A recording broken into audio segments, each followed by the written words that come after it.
Welcome back, guys, to another Call of Duty World War II video. And what I got for you guys today is my video explaining World War II as a whole, the ups and downs of the game, the pros, the cons. Let's get right into it, guys.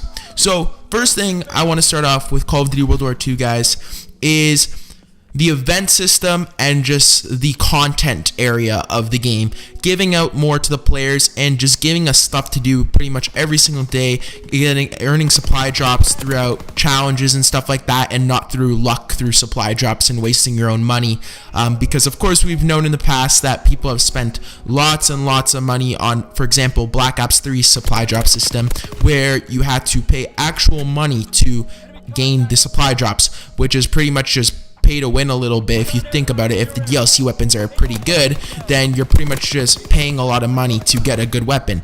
But in Call of Duty World War II, this was totally different.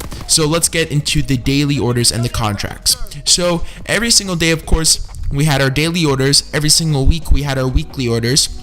And then I believe we did have a monthly order also. So that was pretty much new stuff to do every day, new challenges to do every day, to earn supply drops, to earn armory credits, to earn social score, and all that stuff. So I thought that was an absolutely amazing idea to earn supply drops, and I hope there's some sort of system in Black Ops 4 where we're able to earn supply drops in like throughout challenges and stuff like that, and not just getting them after maybe every 3 games or purchasing them with COD points. I really liked this system, and it was really efficient.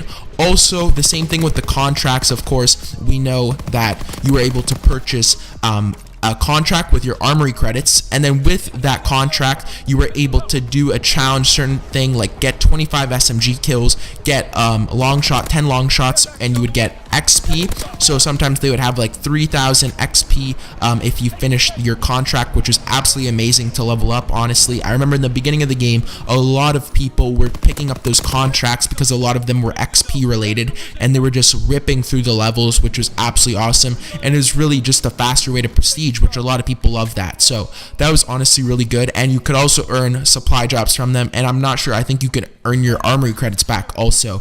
So that is just, it was just a super efficient and really good system of giving back to the players who actually just play the game, rewarding people for putting time into the game. Another thing that they put in the game much later was earning weapons even from these contracts. Each week on Tuesday, the contracts and the daily orders would refresh. The weekly orders, and the contracts would refresh. So every single Tuesday, there would be a new weapon in the shop that you could purchase with 5,000 armory credits, a DLC weapon in specific, where it was, for example, the Volkssturmgewehr one week, which is an absolutely amazing AR that they put later on in the game with the Resistance DLC. Or you were able to get the ZK-38, which I think came with the Liberty event, I'm pretty sure. So you were able to get all these DLC weapons through just purchasing this contract and doing a certain challenge, like getting 200 SMG kills or something like that. So I thought this system was just awesome, and it rewarded people for just playing the game, which I hope there is some sort of system in Black Ops 4 where they reward people for just playing the game and giving them challenges to do. So it's just pretty much like new content every day to have. So I thought that was really smart of Sledgehammer Games to do. Next thing, guys, I want to explain is the event system. The event system was in Call of Duty Modern Warfare Remastered last year when it came out with Infinite Warfare, and events were also in Black Ops 3, but they were more or less just seasonal or holiday events. In Call of Duty World War II, the events were spread out throughout the whole year, and I believe there's about 10 events, and they were all different. A couple of them were seasonal, but some of them were just connected to the era and the time and stuff like that. I believe there was the Resistance DLC was based around the French people and stuff like that. And then of course you had your seasonal events like the Christmas event, you had the summertime event, you had the St. Patrick's Day event, which is like holiday, I guess. So they had holiday events, they had their own events like that came with the game, and they had seasonal events. But in all the old Call of Duty games like Black Ops 3 and Modern Warfare Remastered, where we had the events, they were only seasonal events. So with these events, what they brought were pretty much new things to do. Purchasing things with your collections, which I thought collections were an amazing idea too. You want to pretty much feel like you want to complete these collections, and once you complete a collection, you're able to get a outfit or a gun, for example, or emotes, just all sorts of things. You could even buy camos from these collections when you're purchasing them, all sorts of things, guys. So pretty much it was just awesome way pretty much just to have new content. That's why, in my opinion, the biggest thing that Sledgehammer did with this Call of Duty was they gave back to the players. They listened to us, they gave us content a lot. Maybe it was rough from the beginning, which I will be explaining in my cons, but later on in the game, they polished it very, very well and gave us lots of content to do every single week, every single day, every single month. So honestly, on the content side of things, Sledgehammer Games did an amazing job, and I believe, in my opinion, that is the most successful thing about Call of Duty World War II. Next thing, guys, we're going to get into the cons a little bit, and a little bit of pros and cons I'll be explaining here. So the first con I wanted to say is how the game started and people's first impressions on the game. So of course, people were really excited to go back to boots on the ground, but the game was really, really rough in the beginning. The servers were absolutely horrific. Honestly, I hope to God that they're not like that in Black Ops 4. So what happened was, specifically with the headquarters. So headquarters is a new introduction, they introduced it in this Call of Duty World War II. It was the first game to have a social space, if any of you guys didn't play any of the older Call of Duty games, but that was the first social space that they introduced into a Call of Duty game, which I thought was an amazing idea. But the problem is, when the game came out, and there was about, I think, 40 or something players in your headquarters lobby. When there was too many players in your headquarters, the FPS would start dropping, and you would pretty much start just frames dropping, you would start glitching around, and it was just an absolute mess. So what they had to do was they had to take down dedicated servers when the game came out, and you were the only one in your headquarters lobby. So what's the point of having a social space if you're going to be the only one there? The whole point of the headquarters is to interact with others, do your emotes, challenge people in the firing range, challenge people in the 1v1 pit, all sorts of things like that. So what's the point of having a social space if you're the only one in it? So I thought that was a really rough start for them. Just the servers were lagging, headquarters was not right, leaderboards I don't think were in right away. They might have been, I'm not sure, but I think they did take them down for a little bit also, and just all sorts of things were just a mess. And the content in the beginning was very, very slacking, if I would say so myself. I remember there was a video I watched at the beginning of World War II where Korean Savage, which of course is a YouTuber, he reacted to the helmets that you got every single prestige, and they were absolutely pathetic, honestly, guys. It was literally just a normal army helmet with the prestige icon on them. There was nothing unique about them and stuff like that. Just the prestige icon was different every time, and even the prestige icons were not very good in Call of Duty World War II. So they kind of screwed up on the content in the beginning, but of course, like I explained in the pros, they did improve the content throughout the year, and the content was absolutely amazing by the end of the game. So definitely the beginning was very, very harsh, so a horrible start to the game, and a lot of people quit in the first month.